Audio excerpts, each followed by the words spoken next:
Nós não estamos trazendo nada de novo para essa cidade. Jesus já está nessa cidade.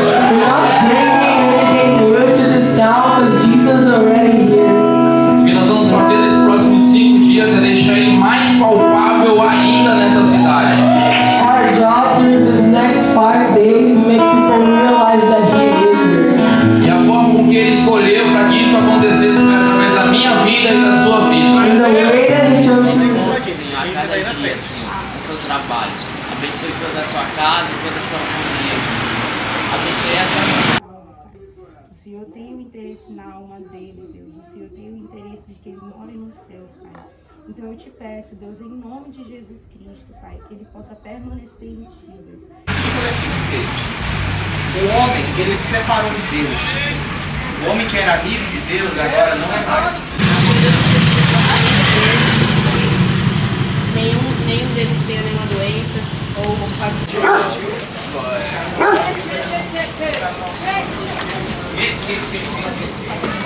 Em nome de Jesus, Pai, abençoa essa família, Pai, abençoa cada criança aqui, Espírito Santo de Deus. Em nome de Jesus, Pai, abençoa agora a tua filha, Espírito Santo de Deus, conduza ela, Pai, enche ela do teu Espírito Santo, Senhor Jesus.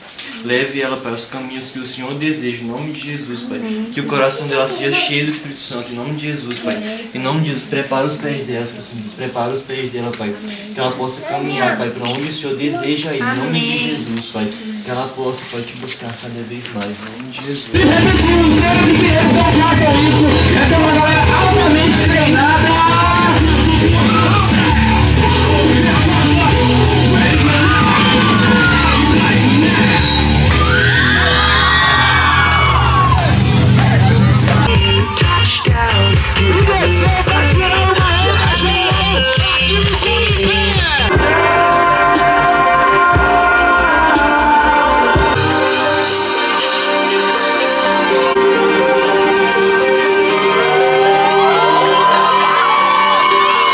Pai, Senhor, no centro de tudo, Pai, que em nome de Jesus, Deus, você possa estar abençoando o louvor, Jesus, eu oro.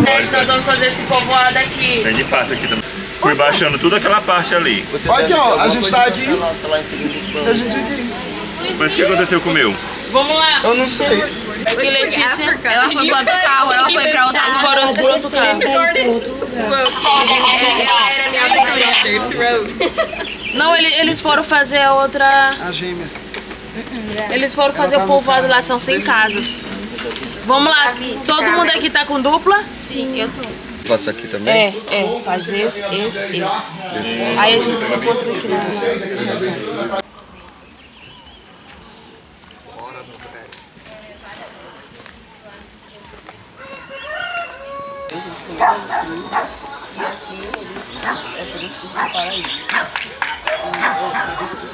A senhora tem uma Bíblia na sua casa? Tem. Aonde eu chego, aonde eu tô, me convido, eu frequento e gosto. Porque o importante é Jesus, né? É isso. Como católica, a senhora reconhece Jesus como seu Salvador. Demais. Não é isso? A única salvação é Jesus Cristo. A Bíblia fala que Jesus é o caminho, a verdade e a vida. E ninguém vai ser salvo se não for por Jesus. É isso que a gente prega. Eu tenho... Muito obrigado por ela me receber tão bem, Deus. Glória a Deus por isso. A gente pedir, Pai, que o Senhor abençoe a sua família e ela, Pai. A sua comadre que está enferma, Pai, infelizmente. Que o Senhor possa estar derramando o seu sangue, Pai. E que Ele purifique, Ele traga vida, Ele traga paz, Pai. No aquela primeira rua à direita que eles subiram. Só que tem casa que fica no final dessa rua voltando para de onde nós viemos, entendeu? Depois que eu entrei na crença, muito, tanto para mim como para minha família.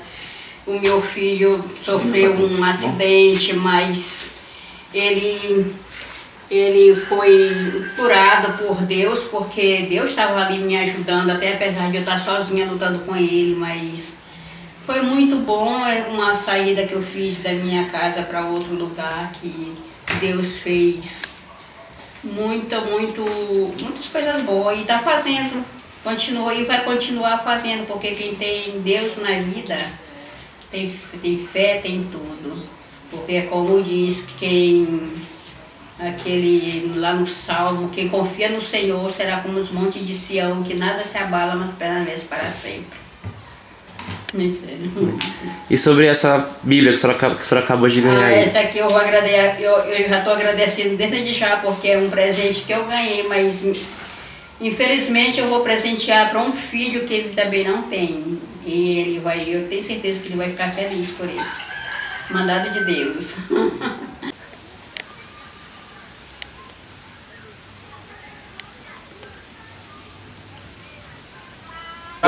Nesse esquema.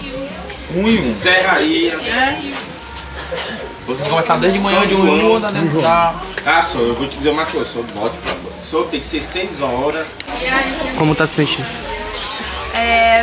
Tô bem, cansada, mas tô bem. Entrei, ele foi lá, levou nós lá na casinha, lá no fundo lá da irmã dele. Tipo, pegou fogo no fogão lá, a mangueira do gás escapou. E o Igor tinha passado lá. Ela falou assim, minha irmã tava orando naquela hora, minha irmã tava orando, pedindo um anjo. E o anjo veio. Olha o anjo, olha o anjo. Foi muito louco, velho. Muito louco. O menino impactado, demais mesmo. Foi louco. E ele fala, e vocês encontrarão descanso para vossas almas. Então, esse Jesus, ele te convida a andar lado a lado com ele. Porque com ele nós conseguimos vencer e principalmente vamos ter a salvação, a vida eterna. Eu realmente vi nesses dias During these days, I really lived, as águas do Senhor descendo sobre Humberto de Campos. and I saw the waters of the Lord going in Humberto de Campos. Quando nós ouvimos notícias dessa cidade daqui a um tempo, When we hear news about that city in a couple months, saberemos que o Senhor levantou homens e mulheres nesse lugar we will know that God rose women and men in that city. para preparar o caminho de volta para o Messias.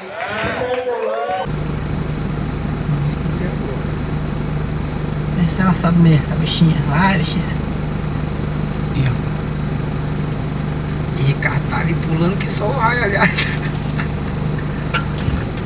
E botou algodão com aquela super boi.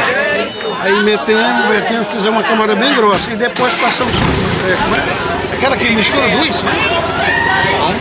Mistura duas, faz uma... A gente fez as rotas mais difíceis durante todos esses dias, bem complicado. O pessoal acabou de chegar agora, 5 horas da tarde, para almoçar, porque era muito distante, difícil acesso.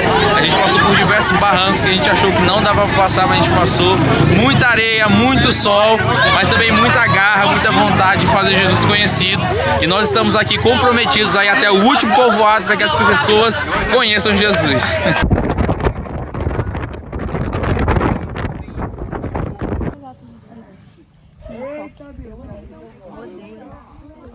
Eu amo depende de quem.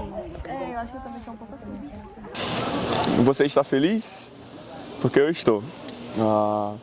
Hoje foi um dia extremamente especial para muitos de nós, principalmente para mim.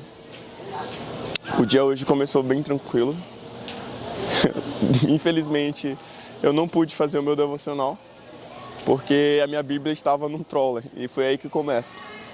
Antes de eu sair, eu orei para o Senhor. Senhor, eu estava meio desesperado, né? Eu tinha falado com o Rafael Maia e outros obreiros da base acerca da minha Bíblia, que tinha ficado na Toyota, porque ontem a gente foi para um povoado. E aí, a minha Bíblia sumiu. Só que eu tinha olhado para o Senhor que Ele devolvesse minha Bíblia, né? Se fosse para ela voltar, ela voltaria. E quando estávamos indo para o povoado, né? Para a situação da cidade, que eu considero como um povoado, a minha Bíblia, ela foi entregue nas mãos de outras pessoas. E falaram, Jordan. E aí eu estava lá no fundo quando eu vi que minha Bíblia estava sendo devolvida. A gente tinha acabado de passar pela casa do cara da Toyota e a Bíblia foi devolvida, junto com o caderninho do devocional. Eu fiquei extremamente feliz. E ali eu comecei a ver que Jesus já estava fazendo muito no dia, sabe? Logo depois a gente teve livres acessos às casas. Eu pude ver um homem que parcialmente estava cego de um lado e totalmente cego do outro. Eu orei por cura por ele, né? E ele ficou extremamente feliz em me receber.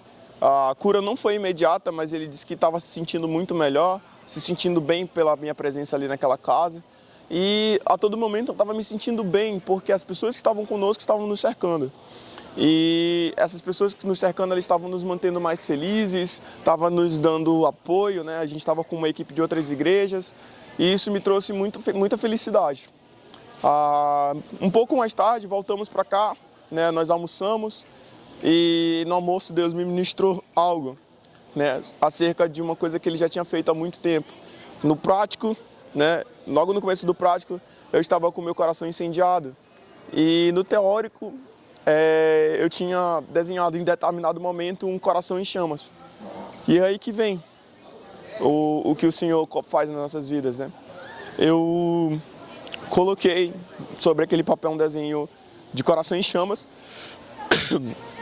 E ao colocar esse coração em chamas no papel, eu senti colocar algo a mais. Eu coloquei a frase, né, Emaús, a palavra Emaús, e era muito sobre a questão do encontro com Deus. E foi então que eu percebi que eu realmente estava dedicado ao Senhor. Pela tarde foi algo surreal, porque eu pude ver a beleza do Senhor através da paisagem, pude falar com inúmeras pessoas, e ao passar numa casa eu escutei sobre a vida de uma menina que incorporava, né? Ela endemoniava e outras histórias acerca daquela região. E eu percebi, né, que muitas vezes a gente sente medo, amedrontado. Só que eu não fiquei. Eu fiquei esperançoso, né? Eu até tinha comentado, cara, imagina só se uma coisa dessa acontece comigo, cara, eu expulsar na base do soco, por assim dizer, rebeldia, ou sei lá, coisa de jocumeiro. E então, quando a gente estava se aproximando já de voltar, né, da Toyota, foi então que eu parei na casa do seu Damião e na porta mesmo sai um rapaz extremamente, tipo, eu podia dizer drogado, né? Ele sai totalmente eufórico, pulando, batendo palmas, batendo nas suas pernas, né? Batendo fortemente sobre o seu peito. E ali eu falei, cara, né, pro seu Damião, se alguém da Jocum agarrar ele e orar, eu tenho pena, porque vai ser expulso, seja lá o que for que tiver. E eu não senti de orar naquele momento, sabe? Mas logo depois de ter passado e ver que a galera, ele estava passando de porta em porta, né, atazanando, fazendo algumas coisas que estavam incomodando as pessoas, eu vi uma coisa que, tipo, os moradores de lá pareciam estar muito calmos com a situação, como se fosse rotineiro, sabe? E eu falei, não, pera, tá errado. Eu pensei, cara, isso tá errado. E foi então que eu decidi orar por ele pela primeira vez. Orando por ele, tipo, as coisas aconteceram de forma, tipo, prática, né? Bem normal, eu dediquei minha oração ao Senhor, mas nada aconteceu. Só que com esse nada, sempre tem algo que acontece. Ele começou a me seguir. E me seguindo, ele, né, passou por muitos. E essa galera que estava nas portas, né, nas casas, oferecendo a Bíblia e conversando sobre Jesus, começaram a ir. E então eu falei, não, vamos esperar mais uma pessoa. E essa pessoa é o Micael. E então a gente esperou o Micael, ele falou, não, eu espero o irmão sim, bateu no peito, né? E então eu e o Micael, a gente ficou ali de prontidão. E essa parte fala muito de nós dois, né? De mim e do Micael. Porque a gente viu que ele estava extremamente embriagado, a gente começou a orar por ele. E orando por ele, a gente sentiu, né? Nós tivemos uma grande comoção. A gente sentiu que Deus repartiu conosco, né? Esse sentimento que o Wellington, o nome do rapaz, que estava embriagado, né? Totalmente fora de si, estava conversando conosco. O Micael sentiu mais a alma e eu senti mais o físico. E orando por ele, a gente não interrompeu, nós choramos o que tivemos que chorar, nós sentimos o que tivemos que sentir, empatia pelos perdidos. E com essa empatia, a gente conseguiu fazer com que ele confessasse ao Senhor a sua vida, confessasse os seus pecados. Ele começou a confessar e cada vez que ele jogava as palavras para fora, era como se fosse uma libertação. E foi ali que então a gente viu que ele estava sóbrio, sabe? E quando ele ficou sóbrio, uma das frases que mais me marcou naquele momento foi: vocês pensam que eu já comi? Vocês olham pra mim, vocês pensam que eu já almocei? E aí a gente ficou, ué, você não almoçou? Ele, não. E aí eu rapidamente abri minha bolsa, tinha tipo 2 creme crack. Eu fui e entreguei, então eu vi a galera da Toyota entregando, né, mais comida. E ali eu vi ele feliz, sabe? Eu dei o meu número pra ele, para que ele pudesse me chamar no WhatsApp e a gente pudesse trocar ideias. Ele falou das irmãs dele, ele tava com medo, né? Ele falava que ele tinha medo, mas que ele conseguiria enfrentar as questões de facções e as outras coisas de Humberto de Campos. E ali eu falei, Deus, obrigado por me usar. Então a gente veio para o impacto. O impacto foi surreal, tremendo. A gente teve a leitura da palavra, Apocalipse, e a leitura de Apocalipse foi fechada com uma oração intensa e tudo foi muito lindo. E no final, né, em extrema felicidade, voltando, aquela menina que antes eu tinha falado, né, que tinha passado por uma casa endemoniada, ela começou a hiperventilar na esquina da escola em que a gente estava. E quando ela começou a hiperventilar, eu rapidamente senti do espírito, não, tem alguma coisa de errado. Então eu voltei até ela. Quando eu voltei até ela, eu comecei a ver que ela estava hiperventilando demais e que não era normal. Quando eu comecei a orar por ela, vozes começaram a falar no meu ouvido, vozes falavam dela, eu escutava tanto a voz dela, quanto a minha, quanto a do Senhor, quanto a dos demônios. E eu senti amplamente a voz de Deus falando, você é forte, não desista. Então eu não desisti, eu orei por ela, né? Algumas pessoas ficaram comigo orando por ela, não desistindo também, intercedendo. E teve um momento que eu fiquei a sós com ela, né? A mãe dela não largou a mão dela, o pastor tinha chegado. E naquele momento eu me vi sozinho com ela. Eu vi ela num salão branco, ela e mais alguém, mais uma figura. E as vozes, elas tentavam, né, falar ao meu ouvido e falar ao ouvido dela. E ela constantemente repetia, eu não quero te machucar, eu não quero te machucar. E constantemente eu sentia de repetir, você não vai conseguir, você não vai me machucar. E eu expressei todas as armaduras de Efésios, eu orei por expulsão de demônios, orei por toda a autoridade que o Senhor tem nos dado como filho. E a priori momento ela se acalmou, só que depois ela conseguiu dar a voz, né, às coisas e começou a desandar, ela empurrou a sua mãe, eu tomei por ela por um abraço e falei que eu não ia desistir dela. Então a gente veio caminhando até a esquina da escola, foi então que Deus fez. Ela sentou, eu olhei nos fundos dos olhos dela e muito antes ela tinha colocado a mão no meu peito e falado, eu tô sentindo seu coração queimar, seu peito tá quente. E quando ela olhava para os meus olhos, ela falava, seus olhos estão em chamas, seus olhos estão em chamas. Ela repetia isso constantemente.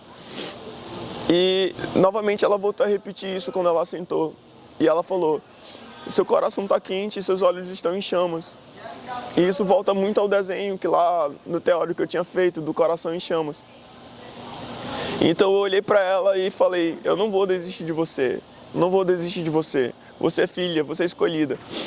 E ela vivia dizendo isso, que ela não queria, porque ela sabia que ela era escolhida, sabe? Foi então que um silêncio ensurdecedor tomou conta de nós dois. E eu perguntei, você está sentindo esse silêncio? E ela falou, eu tô. Então eu falei, agora é a hora de você orar para o Senhor, porque você foi liberta. E ela então começou a sorrir, ela abriu um sorriso, ela começou a orar ao Senhor, ela expressou a vida dela, ela falou que Jesus era o rei dela, Jesus era o salvador dela. E para mim isso foi o suficiente, sabe? E logo depois ela falou que tinha sonhado comigo, e eu falei para ela que eu tinha sentido de falar com ela que essas coisas iam acontecer. Então, eu quero que você acredite em Cristo, acredite que Deus é real. As coisas não acontecem por acaso. Deus ele sempre vai te levar para os melhores lugares e você sempre vai ser o escolhido.